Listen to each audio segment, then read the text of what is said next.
வணக்கம் தோழர்களே. குட்டி ஸ்டோரியில நீதிமன்றத்துல உட்கார்ந்துகிட்டு அரசியல் சாசன சட்டத்திற்கு எதிராக சாதிய மனநிலையில், மதவாத மனநிலையில், அடிப்படைவாத மனநிலையில் தீர்ப்புகளை சொல்லிட்டு நேற்று பகுத்தறிவாளர்களை முட்டாள்கள், அயோக்கியர்கள் என்று சொன்ன நீதிபதி, நீதிபதினா நீதி இருக்கணும், தீர்ப்புபதி ஐயா சாமிநாதனை பற்றி தாங்க பார்க்க போறோம். என்ன நடக்கிறது தமிழ்நாட்டில் சென்னை உயர் நீதிமன்றத்தினுடைய மதுரை கிளையில சுவாமிநாதன் உட்கார்ந்து இருக்கிறார். இந்த நீதிபதி RSSல வளர்க்கப்பட்ட நீதிபதி, உலகத்துக்கே தெரியும். அவருடைய தீர்ப்புகள் RSS அறிக்கை போல இருக்கும், அதுவும் உலகத்துக்கே தெரியும். தீர்ப்புகளை தாராளமா விமர்சிக்கலாம், அது சட்டப்படி குற்றம் இல்ல, அதனால நம்ம விமர்சிப்போம். இதுல என்ன சொல்லியிருக்காருன்னா, நேற்று கிருஷ்ணகிரியில ஒரு கூட்டம் நடந்திருக்கு. தியானம் தொடர்பாக, குருக்கள் தொடர்பாக, குருக்கள்னா குரு தொடர்பாக ஒரு கூட்டம் நடந்திருக்கு. ஒரு அந்த மீட்டிங்ல போய் இவர் கலந்துக்கிறாரு. இவர் மீட்டிங்ல கலந்துகிட்டாலே ஏடாகூடமா வாய்க்கு வந்ததை உளறி சிக்கிறது என்பது இப்பெல்லாம் வழக்கமா வச்சிட்டு இருக்காரு. அதுலதான் நேத்து சிக்கிருக்காரு. நேத்து என்ன சொன்னாரு, குருக்களை, அதாவது குருவை வணங்குபவர்களை இந்த பகுத்தறிவாளர்கள் கேவலப்படுத்துறாங்க. இந்த குருவை வணங்குகிறவர்களை பகுத்தறிவாளர்கள் என்ன சொல்றாங்க, முட்டாள்கள், அயோக்கியர்கள், காட்டுமிராண்டிகள் என்று சொல்லுகிறார்கள். இந்த முட்டாள்கள், அயோக்கியர்கள், காட்டுமிராண்டிகள் என்று சொல்லக்கூடிய இதை எடுத்துக்கிட்டு நான் சொல்றேன், முட்டா பயலுக பகுத்தறிவாதிகள் தான் அப்படின்னு பேசியிருக்கிறார். இவர் எப்படிப்பட்ட தீர்ப்புகளை எல்லாம் கொடுத்தாருன்னு உலகத்துக்கே தெரியுங்க.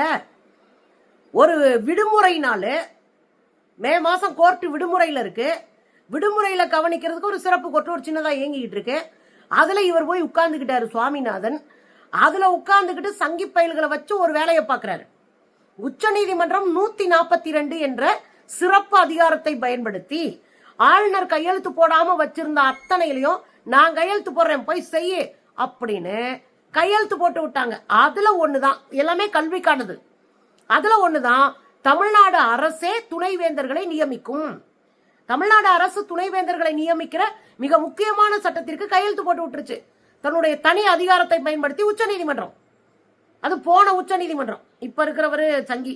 அதை எடுத்துட்டு போய் கொடுத்து சங்கி பயலுக இவருடைய அமர்வுல லீவு நாள்ல போய் கொடுத்து அவசர அவசரமா விசாரிச்சு தமிழ்நாடு அரசு துணைவேந்தர்களை நியமிக்க கூடாதுன்னு தடை வாங்குறானுங்க. அது கொடுத்தவர் இவர் தான். நேத்து நேரம் CBI போட்டு வெளுத்துச்சே சங்கிகளை.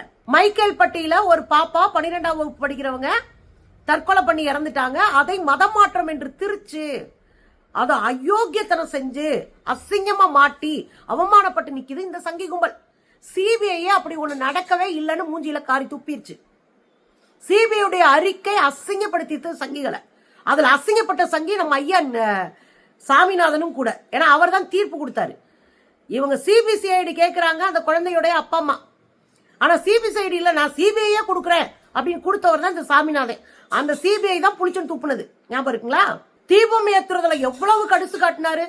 தீபம் ஏத்திருவோம், நாங்க தீபம் ஏத்துறதுக்காக உயிரே கொடுப்போம் அப்படின்னு உட்கார்ந்துகிட்டு ராத்திரி மகளுமா உழைச்சு அசிங்கப்படலையா? அவர் தான் இவர். இவர் பேசுனதுல நமக்கு பிரச்சனை இல்லைங்க. நீங்க என்ன வேணாலும் பேசு, எந்த கூட்டத்தில் வேணாலும் பேசுங்க, அது உங்க உரிமை. ஆனா நீங்க பகுத்தறிவாளர்களை, தமிழ்நாட்டை உயர்த்தி பிடிக்கிற பகுத்தறிவாளர்களை அசிங்கப்படுத்தி இருக்கீங்க. குருக்களுடைய காலை பிடிக்க கூடாது. ஆமா, பிடிக்க கூடாது. இவங்க என்ன பண்றாங்க, குரு உற்சவன்ற பேர்ல பள்ளிக்கூடத்துல இருக்கிற வாத்தியார்களை பூரா உட்கார வச்சு குழந்தைங்களை வச்சு காலை கழுவி விடுறாங்க. காலை கழுவி புண்ணியம் தேடணுமா? எதுக்கு? சம்பளம் கொடுக்குது அரசு. அவங்க அறிவை பயன்படுத்தி குழந்தைங்களை உயர்த்தி விடணும், அவ்வளவுதான் ஆசிரியர்களுடைய வேலை. குழந்தைகளை அடுத்த தலைமுறையை சமூகத்திற்கானவர்களா வளர்த்து விடுறது ஆசிரியர்களுடைய வேலை. அதை செஞ்சா போதும். ஆனா நீங்க என்ன பண்றீங்க, அதை விட்டுவிட்டு காலை கழுவு, பூவல்லி போடு, கொண்டாடு, சாமி கும்பிடு. எதுக்கு? ஆசிரியர்கள் பகுத்தறிவாதிகள், குழந்தைகளை பகுத்தறிவா வளர்க்கணும். நம்ம அதைத்தான் எதிர்பார்க்கிறோம். தமிழ்நாடு அதைத்தான் கத்துக் கொடுக்குது. ஆசிரியர்கள் வழிகாட்டுகிற ஆக பெரும் பொறுப்புல இருக்கிறவங்க. அவங்கள கால கழுவி குடிக்க சொல்லிக்கிட்டு கால கழுவி தொட்டு கும்பிடுன்னு சொன்னா அதை தட்டி கேட்போமா இல்லையா? அதான் அவர் சொல்றாரு. குருன்னா யார் தெரியுமா? கடவுளுடைய காலை கூட பிடிக்கிறது கஷ்டம், ஆனா குருவோடைய காலை பிடிச்சோம்னா வாழுகிற கடவுள் அவரு. இந்த உருட்டெல்லாம் உங்க வீட்டோட வச்சுக்கோங்க. இங்கெல்லாம் அது கிடையாது. வேலையை ஒழுங்கா பார்க்கலன்னா, குழந்தைங்களை குருக்கள் அடிச்சாங்கன்னா, அதாவது வாத்தியாருங்க அடிச்சாங்கன்னா, குழந்தைகள் மீது தேவையில்லாம சாதிய வன்மத்தை காட்டினா தூக்கி வீட்டுக்கு அனுப்பிடுவோம். அதான் தமிழ்நாடு. அது ஒரு பணி, ஆசிரியர் பணி. அதுல கூடுதலான சமூக பொறுப்பு இருக்கு, அவ்வளவுதான். அதுல உங்களை மாதிரி சாமியாக்க வேண்டிய அவசியம் நமக்கு கிடையாது. தமிழ்நாடு சீர்கட்டு வருகிறது, தவறான பாதையில் போகிறது அப்படின்னு பல விஷயங்களை உருட்டியிருக்காரு. ரொம்ப தெளிவா சொல்றோம்.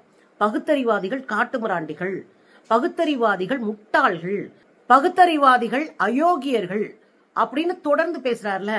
உங்களை பார்த்து சொல்றேன், மனசாட்சியை வச்சு கண்ணாடி முன்னு பேசுங்க மிஸ்டர் சாமிநாதன். யார் அயோக்கியர்கள், யார் முட்டாள்கள், யார் கேவலமானவர்கள், யார் சமூகத்திற்கு எதிரானவர்கள் என்பது புரியும்.